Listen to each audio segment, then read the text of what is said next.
Let's start today's important current affairs.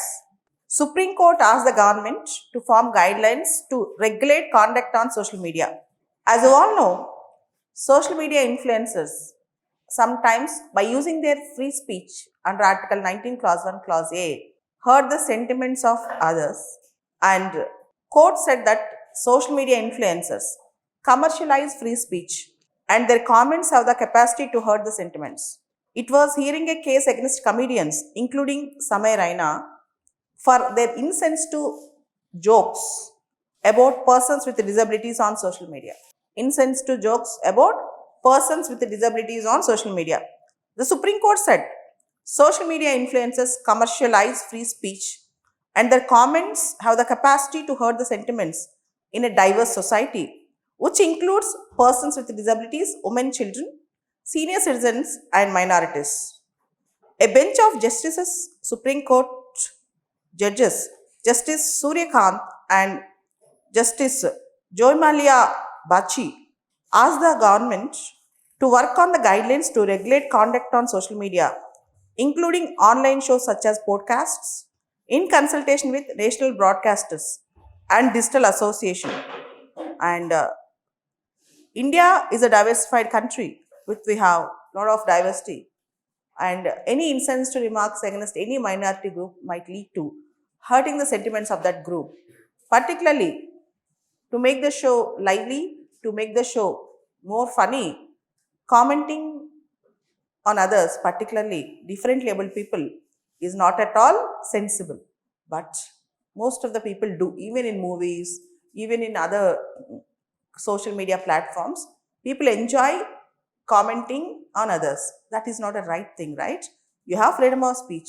You can have your own podcast, live shows, or YouTube videos, but you are not expected to hurt the sentiments of others. So, Supreme Court asked the central government to form guidelines to regulate the conduct on social media. So, important news that is trending today. Next important news: 5 journalists among 20 killed as Israel strikes Gaza hospital. Say, I can say, destroying the basic infrastructure like schools, hospitals is nothing but destroying basic lifelines of any society. Israel conducted strikes on a hospital in Gaza where 20 people got killed, including 5 journalists.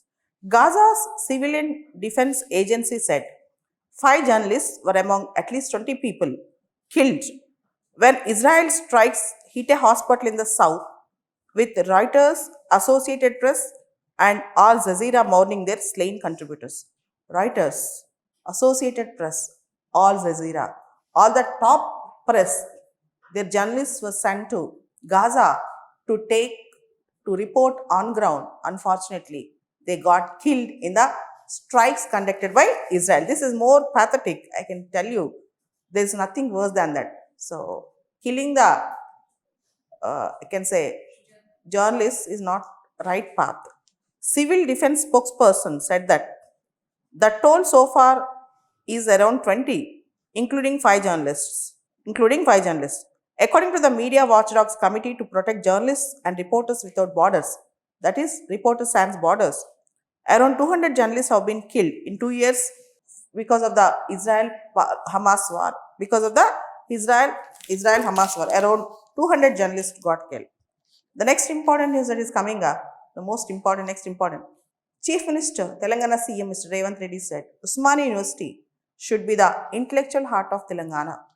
The Telangana government does not envision Usmania University as just a producer of public officers, but a cradle of vibrant intelligentsia that upholds and advances Telangana's values and aspirations. The Usmania University, the seat of separate statehood agitation, a place which owns up people's problems from anywhere in the state and is a platform for ideological exchange, is not separate from Telangana. OU and Telangana are synonymous, like co-joint twins. OU and Telangana are not separate. They are completely one, like a co-joint twins. Next important news, you all know. Last month, there was a fatal accident in Zigaji company in Telangana, pharma company. Now, safety violations found in 20% of chemical pharma industries in Telangana state.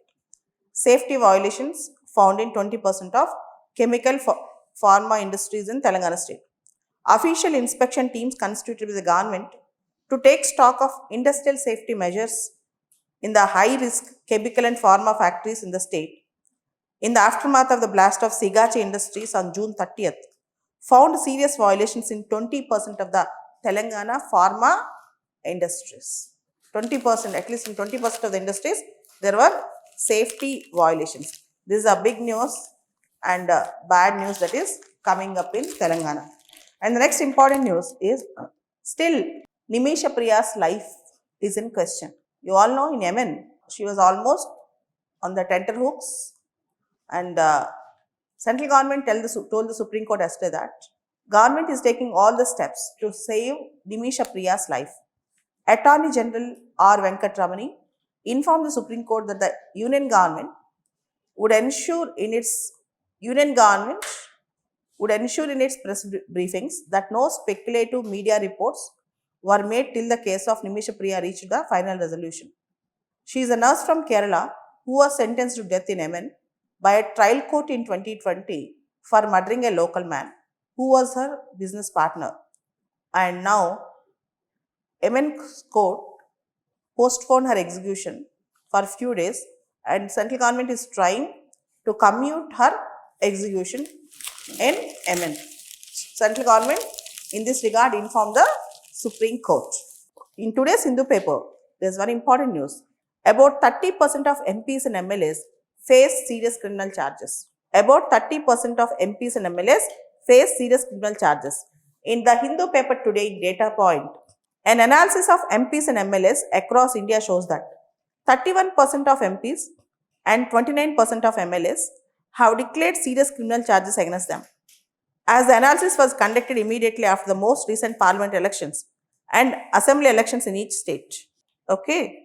A serious criminal charge includes offense where the maximum punishment is 5 years or more, or those that are non-bailable offences. In Lok Sabha, the share of MPs facing serious criminal charges has more than doubled from 14% in 2009 to 31% in 2024. In assemblies, the share was 29% in 2024, which accounts for more than 1200 MLAs. So, throughout India, 1200 MLAs face serious criminal charges. Telangana has the highest share of MPs with serious criminal charges. Telangana has the highest share of MPs with serious criminal charges. That is 71%. From our MPs, 71% have serious criminal charges. See, don't celebrate because we are responsible for their election. And Bihar has 48% of MPs who have serious criminal charges. Uttar Pradesh recorded the highest absolute number at 34. In absolute numbers, Uttar Pradesh have 34 MPs who have serious criminal charges. The BJP has the highest number of absolute number of MPs facing serious criminal charges, that is 63 members. 26% of the total MPs who have criminal charges are from BJP. That is, in absolute numbers, it is 63 members who face serious criminal charges from BJP MPs. And the Congress followed with 32 MPs, that is 32%. Among smaller parties, the proportion is higher. Andhra Pradesh has the highest share of MLAs with the serious criminal charges at 56%. So, while 61% of TDP MLAs face serious criminal charges, 62% of RJDs did. So, this is the news which I can give it for you today, and you can copy and paste this answer in your IGP. Same answer. Even if I were asked to dictate, I'll dictate the same, because just before the exam we'll correct the news and for next year this is enough. Okay. There is a question: socio-economic profile of the legislators and trends in voting behavior and criminalization of politics. And for all the questions, this is a direct to direct answer. Nothing you need to add. Okay. So next important topic: PM Modi is visiting Japan and then to China for SCO. Prime Minister Modi is going to Japan and then to China. That begins from August 29th. The visit comes at a time where geopolitics are most happening. While there is a tentative easing of tensions between India and China after years of strain, there is also growing uncertainty about New Delhi's ties with Washington, as Donald Trump's administration seems to be doing everything in its power to push India away. Thus, Mr. Modi's engagement in Tokyo carries weight well beyond bilateral. So, Modi's visit to Japan and China now is a big news as America is trying to put all its pressure on India. At the heart of the visit lies Japan's announcement of 10 trillion yens, 10 trillion yens, that is about $68 billion investment plan in India to be spread over next decade. So, Japan is going to invest 10 trillion yens, about $68 billion in India in the next decade. This pledge, among the most ambitious Tokyo has ever made to New Delhi. It is designed to boost infrastructure, manufacturing, clean energy, technology, partnership. And most importantly, the fact that Japan is also investing in the next generation E10 series Shinkansen for the Mumbai-Ahmedabad high-speed rail corridor. This is also very important. So, I can tell you, India-Japan ties, old partners, new priorities. I can tell you, this article also you can copy and paste in your answer sheet. Directly in IR.